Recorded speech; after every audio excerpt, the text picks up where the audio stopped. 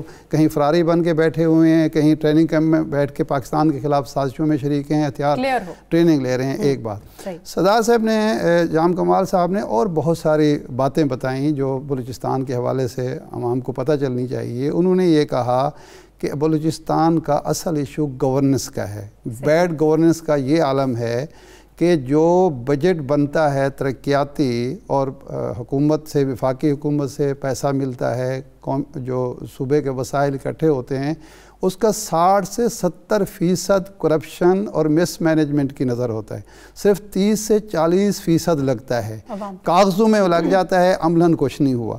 دوسرا revenue correction جو ہے صرف 15 ارب روپے ہے بلوچستان گورنمنٹ کا، یعنی یہ پرفارمنس ہے ہمارے اداروں کی جنہوں نے ریونیو اکٹھا کرنا ہے، ایکسائز ہے یا دوسرے محکمے ہیں۔ تیسری بات انہوں نے جو میں سمجھتا ہوں شرمناک ہے معاشرے کے لیے، ہم سب کے لیے، کہ سول ہسپتال موجود ہے، وہاں گینی ڈاکٹرز بھی موجود ہیں، لیکن کوئٹہ کے سول ہسپتال میں مہینے میں 60 بچے اور 20 مائیں فوت ہوتی ہیں۔ یہ کوئٹہ کی حالت ہے، باقی کوئٹہ سے باہر چلے تو کیا صورتحال ہوگی۔ اچھا اس کے بعد پانی کے لیے جو وسائل مختص ہوتے تھے اربوں روپے کے، وہ سارے کے سارے لوگوں کی جیب میں چلے جاتے ہیں، نہ گوادر میں پانی ملتا ہے، نہ پسنی میں پانی ملتا ہے، نہ دوسرے مقامات پر، تو اب اس کو صورتحال کو ٹھیک کیا جا رہا ہے۔ تو ایسی صورتحال میں جناب اختر مینگل صاحب صرف وہ ایشو لے کے بیٹھے ہوئے ہیں جو مشکوک ایشو ہے، بالکل صحیح، لیکن اس کو ایشو لے کے بلوچستان کے عوام کو نظر انداز کر دینا، صوبے کو نظر انداز کر دینا، یہ کوئی زیادہ بالکل صحیح ہے۔ سر انوار الحق کاکڑ صاحب سے بات کر لیتے ہیں۔ سر انوار صاحب فرمائیے گا، جس طرح سے ارشاد صاحب نے جو پوائنٹس بتایا، اگر مسنگ پرسنز کو ایک سائڈ پہ رکھا جائے تو جو پوائنٹس انہوں نے بتایا وہ حل طلب ہیں اور حکومتوں کے ہاتھ میں ہیں، آپ کی نظر میں اصل مسائل ہے کیا جو ارشاد صاحب کہہ رہے ہیں وہ بھی اور اس کے علاوہ بھی، اور ان کا حل کیا ہے؟ کیا موجودہ گورنمنٹ آپ کو سیریس نظر آ رہی ہے ان مسائل کے حل کو لے کر؟ دیکھیں جی، ہماری اپنی پولیٹیکل پارٹی میں ہمارا بڑا کلیئر سٹانس ہے، ہم پالیٹکس آف آئیڈینٹی اور پالیٹکس آف ڈیولپمنٹ کو ایز اے مکسڈ ماڈل کے طور پہ سامنے لانا چاہ رہے ہیں۔ ریاستیں، حکومتیں دنیا میں اس لیے بنتی ہیں کہ وہ سروس ڈیلیوری کی طرف جائیں۔ انسانی تاریخ میں رومن امپائر سے لے کر نیشن سٹیٹ کا جو ویسٹفیلین کانسیپٹ ہے وہ مختلف مراحل سے ہوتے ہوئے اس لیے آیا ہے کہ لوگوں کی زندگیاں بہتر ہوں، ان سے پیسہ کلیکٹ کرنے کا اختیار لیتی ہے اور اس اختیار کو ایک امانت کے طور پر اس کو استعمال کرتی ہے، لوگوں کی فلاح پہ خرچ کرنا چاہتی ہے۔ یہ عمل ٹرانسپیرنسی ڈیمانڈ کرتا ہے، میکانزم ڈیمانڈ کرتا ہے۔ بلوچستان میں بدقسمتی سے پچھلے 60-70 سالوں میں یہ میکانزم اور یہ ٹرانسپیرنسی بری طریقے سے متاثر ہوئی ہے۔ اب کیا آل آف اے سڈن ہم اس کو ریکور کر پائیں گے؟ نہیں قطعاً، اگر ہم یہ دعویٰ کریں گے تو یہ دعویٰ ہمارا سچ پہ مبنی نہیں ہوگا، یہ گریجولی ہوگا، ٹائم سے ہوگا انشاءاللہ۔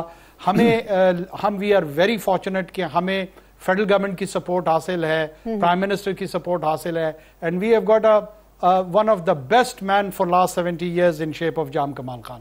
ہمیں ایک لوور مڈل کلاس یا مڈل کلاس کی اپروچ کا بندہ ملا ہے جو گورننس کو ایک تو کریکٹلی ڈائگنوز کر رہا ہے کہ اس کے مسائل ہیں کیا، اور پھر اس ڈائگنوسس کی بنیاد پہ ان کی شارٹ ٹرم اور لانگ ٹرم جو سلوشنز ہیں وہ بھی سامنے لے کر آ رہا ہے۔ ٹھیک ہے، اچھا مخدوم صاحب فرمائیے گا کیا وجہ ہے کیوں بلوچستان کے مسائل جو ہیں وہ کسی بھی گورنمنٹ کی ترجیحات میں نہیں ہوتے؟ ہمیشہ جو ہے وہ بلوچستان کو اقتدار بنانے کے لیے تو استعمال تو کر لیا جاتا ہے لیکن بعد میں نظر انداز کیوں سوتیلے پن کا مظاہرہ کیا جاتا ہے حکومتوں کی جانب سے؟ کیا یہ مسائل کبھی حل نہیں ہوں گے؟ مسائل تو اتنے بڑے نہیں ہیں۔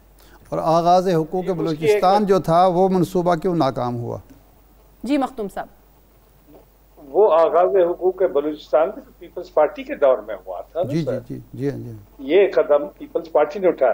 میں عرض کرتا ہوں میرے پاس اس وقت پورٹ فولیو تھا پلاننگ اینڈ ڈیولپمنٹ کا، میں نے سیکرٹری صاحب کو بلایا اور کہا کہ ہاں واٹس ہیپننگ ان بلوچستان، تو انہوں نے کہا سر وہ بلوچستان کی بات ہی نہ کریں۔ میں نے کہا کیوں، کیا مسئلہ کیا ہے؟ میں نے کہا سر اگر وہ ہم سے پیسے مانگتے ہیں کہ اتنی ٹرانسپورٹ کی ہمیں ضرورت ہے، ہم ان کو دے دیتے ہیں ٹرانسپورٹ کے لیے، وہ ٹرانسپورٹ نہیں لیتے، کہتے ہیں جی ہم نے ٹماٹر خریدنے، وہ ٹماٹر خرید کے آ جاتے ہیں۔ یعنی اس حد تک یہ مس مینجمنٹ ہوتی ہے۔ دوسری بات جیسے ارشاد صاحب نے کہا کہ اتنی زیادہ وہاں کرپشن ہو جاتی ہے کہ جو سرکاری رقومات ہیں وہ لوگوں پہ نہیں لگتے۔ یہاں کمال صاحب جو ہیں خاندانی آدمی ہیں، ان کے والد صاحب بھی بہت اچھے تھے، میرے والد کے بہت اچھے دوست تھے، اور ایوب خان کے زمانے میں دونوں ایک کیبنٹ میں ہوتے تھے۔ تو جہاں کمال صاحب کی تعریف میں نے سنی ہے، ملاقات تو نہیں ہوئی، الحمدللہ میں سمجھتا ہوں کہ وہ صحیح سمت میں وہاں حکومت کو چلا رہے ہیں۔ صحیح۔ اچھا شہباز گل صاحب فرمائیے گا، چھوٹے صوبوں کو ہم نے دیکھا کہ پچھلی گورنمنٹس میں ہمیشہ سے انسیکیورٹیز، تحفظات کا جو ہے وہ سامنا رہا ہے کہ بڑے صوبوں کو نوازا جاتا ہے، چھوٹے صوبوں کو اگنور کر دیا جاتا ہے۔ خاص طور پر اگر بلوچستان کی اگر ہم بات کریں تو آج جام کمال صاحب کی ملاقات بھی ہوئی ہے وزیر اعلیٰ پنجاب سے، تو فرمائیے گا کیا اس حکومت میں بھی ایسا ہی کوئی تاثر دیکھنے کو ملے گا جس طرح سے باقی حکومتوں میں، پچھلی حکومتوں میں اثر آتا تھا سامنے باقی صوبوں کی طرف سے؟ دیکھیے یہ جو ایک دوسرا ایک میوچل ٹرسٹ ہے اور میوچل ہارمنی ہے، یہ سب سے بڑا ایسٹ ہوتا ہے کسی بھی قوم کا۔ قوموں کی فائنانشیل جو سچویشن ہے وہ اوپر بھی جاتی ہے، نیچے بھی جاتی ہے، جنگیں بھی ہوتی ہیں، بہت آفات بھی آتی ہیں، یہ ساری چیزیں قوموں کی زندگی میں آتی ہیں، لیکن جن قوموں میں میوچل ہارمنی ہوتی ہے، بھائی چارہ ہوتا ہے، رسپیکٹ ہوتی ہے، ٹرسٹ اور فیتھ ہوتا ہے ایک دوسرے میں، وہ قومیں ہمیشہ سروائیو کر جاتی ہیں اور پرویل کرتی ہیں ایسے تمام مشکلات کے سامنے۔ آج آنریبل چیف منسٹر بلوچستان جام کمال صاحب لاہور تشریف لائے اور چیف منسٹر پنجاب سردار عثمان بزدار صاحب نے غیر روایتی انداز میں ایئرپورٹ پر جا کے ان کو ریسیو کیا۔ حالانکہ بڑے شارٹ نوٹس پہ ہمیں پتہ چلا تھا کہ وہ تشریف لا رہے ہیں، بہت ہی شارٹ نوٹس پہ، لیکن اس کے باوجود ہم نے فوراً ارینج کیا اور وی ریچ ٹو ایئرپورٹ، اور وہاں پہ چیف منسٹر صاحب نے انہیں جو پروٹوکول سے ہٹ کے انہیں خود ریسیو کیا۔ اس کے بعد جب انہیں ہم نے ریسیو کیا تو ہمیں پتہ چلا کہ انہوں نے، کاکڑ صاحب ان کے ساتھ تھے تو ان کو پتہ ہے کہ انہوں نے کسی اور جگہ پہ ان کی کوئی مصروفیت تھی، وہاں پہ تشریف لے کے جانی تھی۔ تو جو چیف منسٹر پنجاب ہیں انہوں نے اپنا تمام کا تمام جو سیکیورٹی اور موٹرکیٹ تھا وہ جام کمال صاحب کے حوالے کیا، اور خود وہ صرف اپنی ایک گاڑی میں، جو ایک گاڑی جس میں وہ خود بیٹھے، اس میں وہ واپس اپنے آفس آ گئے چیف منسٹر صاحب۔ یہ اس لیے ایسا کیا گیا کہ ہم یہ سمجھتے ہیں کہ بلوچستان ہمارا بھائی ہے، اور جب ایک بھائی دوسرے بھائی کے گھر آتا ہے تو اس کو اسی طریقے سے ریسیو کرنا چاہیے جیسے ہم اپنے سگے بھائیوں کے گھر جاتے ہیں تو ہمیں ریسیو کیا جاتا ہے۔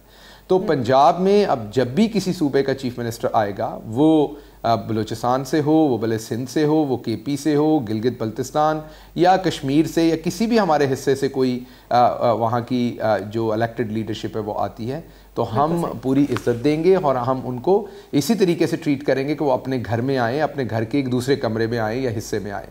تو آئی تھنک یہاں سے جو کانفیڈنس بلڈنگ ہے وہ ہمیں ایک دوسرے کے ساتھ شروع کرنی ہے۔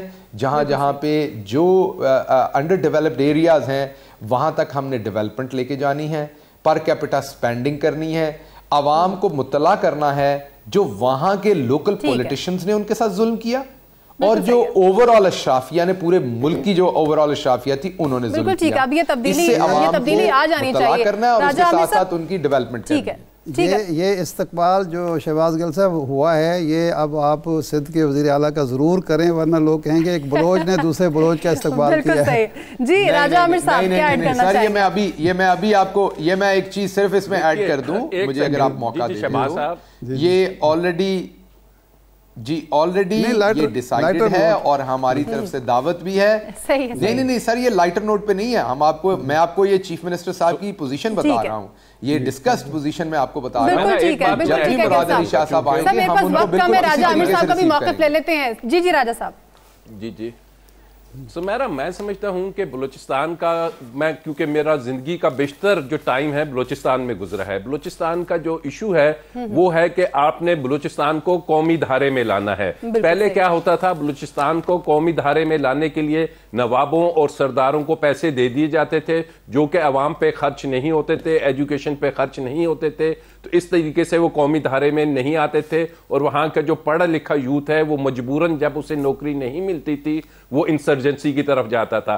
اب جو فرق نظر آ رہا ہے کہ وہاں کی جو پڑھے لکھے یوتھ ہیں, وہاں کے جو نچلا طبقہ ہے اس کو بھی قومی دھارے میں لایا جا رہا ہے. وہاں یونیورسٹیز بنائی جا رہی ہیں, وہاں کالجز بنائے جا رہے ہیں, وہاں جب یہ چیز چلے گی تو بلوچستان ایک بڑی پوزیٹیو ڈائریکشن میں ابھر کے سامنے آئے گا اور اس ملک کو لیڈ کرتا ہوا ہمیں نظر آئے گا.